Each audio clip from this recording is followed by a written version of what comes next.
is Alice Jane Abbott. I am an 8-year-old girl living in the United Kingdom. I was born on July 16, 1820, in a rural town near the capital of the country, London. We were a very happy family, my mom and dad, my older brother James, and I. My parents had a small cottage industry producing cotton clothes and harvested vegetables in our farm. On my 6th birthday, we moved out into the city as part of the urbanization movement. Our lives changed drastically. Now we live in the tenements, breathing the polluted air of all the factories that surround it. Factories are part of the industrialization. Today will be my first day working at a factory. I woke up at 4 a.m. and walked 2 miles to arrive at the factory by 4:30 a.m. I only had a piece of bread and a glass of milk for breakfast in the common dining room in the tenements. Many other children who lived in my building are also going to the factories to work.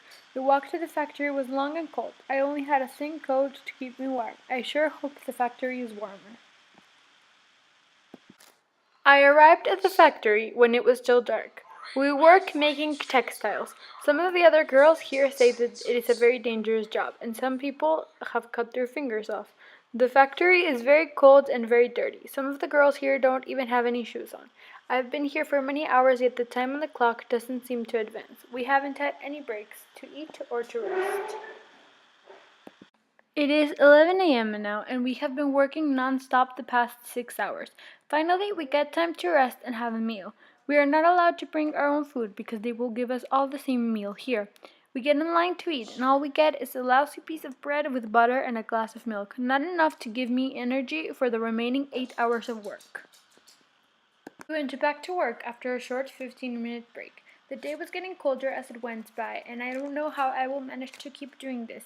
We are in mid-December, so there are still many winter months ahead of us, but I have to do this job. I have to help feed my family because we are not like the entrepreneurs. We are workers. The 4 of us are working, but with the new economy, our joint efforts aren't enough. This is in no way similar to life on the farm. It's 6 p.m. now. We get another break before we have 3 more hours of working, and then we can go home. This day has been so long. I am so tired and I can barely feel my hands. They are numb from working all day. I really wish this day was already over. Finally, the work day is done. I clean up my workstation, put on my coat, and start heading out. I walk the 2 miles back home to the slums in the bitter cold and utter darkness. I won't go to school or be able to play anymore now that I have a job. I will have to make sure that I complete the sacrifice in order to help my family survive and prosper in these difficult times.